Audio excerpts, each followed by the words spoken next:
A junção dos países em formação de um bloco econômico auxiliam nas trocas internacionais, incentivam as empresas a exportar, pois facilitam a abertura de mercados, aumentam a produção e agregam valor, facilitando a entrada de informações e o desenvolvimento tecnológico entre eles, assim como aumentam o intercâmbio da mão de obra e de serviços, já que as uniões proporcionam grandes oportunidades, principalmente para aqueles países em desenvolvimento. Proporcionam também uma integração social, que vai além dos objetivos econômicos, trazendo união e harmonia entre os povos. A CEPAL, órgão da ONU, na década de 1960, se colocou como condutora das tentativas de integração econômica na América Latina. Se acreditava que a América Latina deveria se industrializar e não apenas ser eterna vendedora de matérias-primas.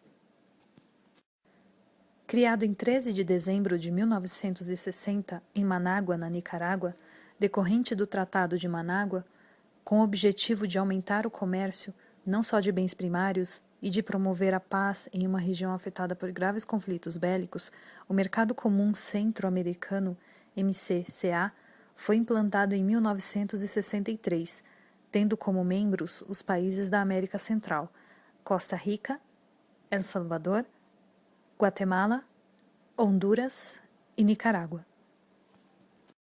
Antes, esses países vendiam o que produziam para a Europa e Estados Unidos, mas não entre eles. Em 4 de junho de 1961, foi assinado o Tratado de Integração Centro-Americana de Paz entre esses países, para estabelecer definitivamente um mercado comum. Com isso, foram adotadas uma zona de livre comércio, com uma tarifa externa comum entre eles, um regime de financiamento e promoção do crescimento econômico integrado e um fortalecimento dos países membros perante o mercado internacional.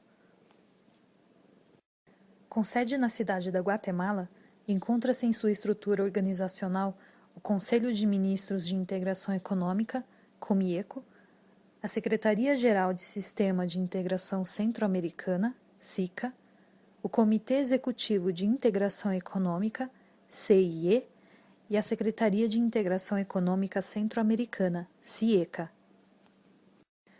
Atualmente, o bloco possui uma população de aproximadamente 35,5 milhões de pessoas, com um PIB de cerca de 68,2 bilhões, um volume de exportações de aproximadamente 19,8 bilhões e importações em cerca de 27,7 bilhões. Seus principais sócios comerciais fora do acordo são Estados Unidos, Venezuela e a União Europeia, mas também possui alguns acordos de livre comércio com Chile, República Dominicana, Panamá e Estados Unidos. Apesar das negociações serem realizadas como um bloco, partes importantes dessas negociações foram concluídas como acordos bilaterais entre os demais países e os membros da MCCA.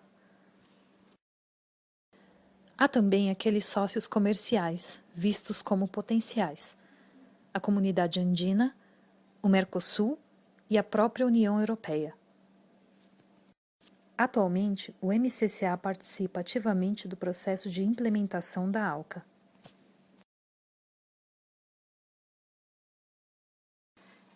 Em agosto de 2004, houve uma reunião extraordinária de presidentes, que girou em torno de temas relacionados com a reforma institucional do Mercado Comum Centro-Americano, notadamente reformas no Parlamento Centro-Americano, o Parlacen.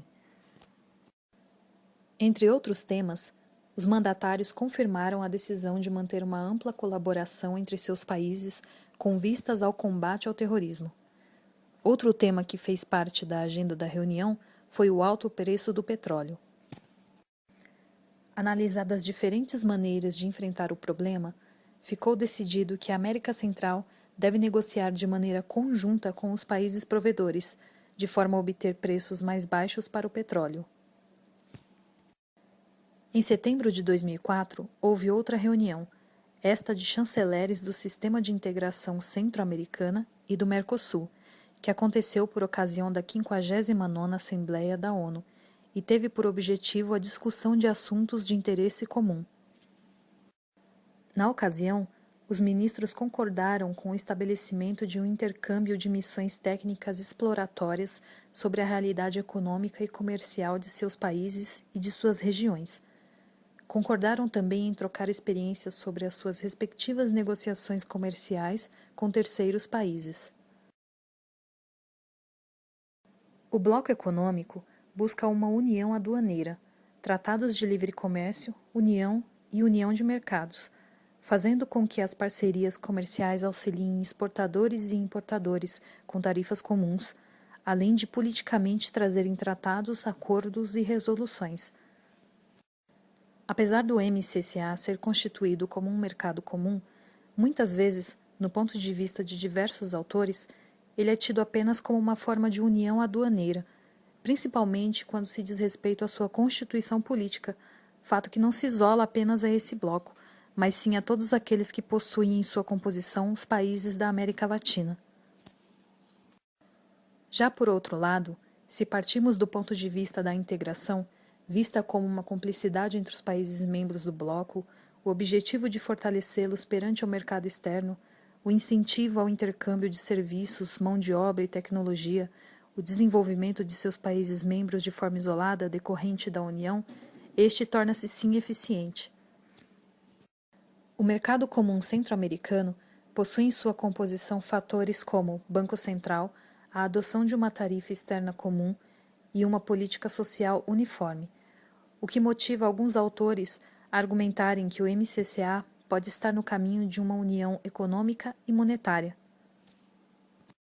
Mas, como dito, a desorganização desses países em relação a alguns assuntos do próprio bloco e a sua economia abre margem para opiniões completamente contrárias, como aquelas que defendem o bloco apenas como uma união aduaneira.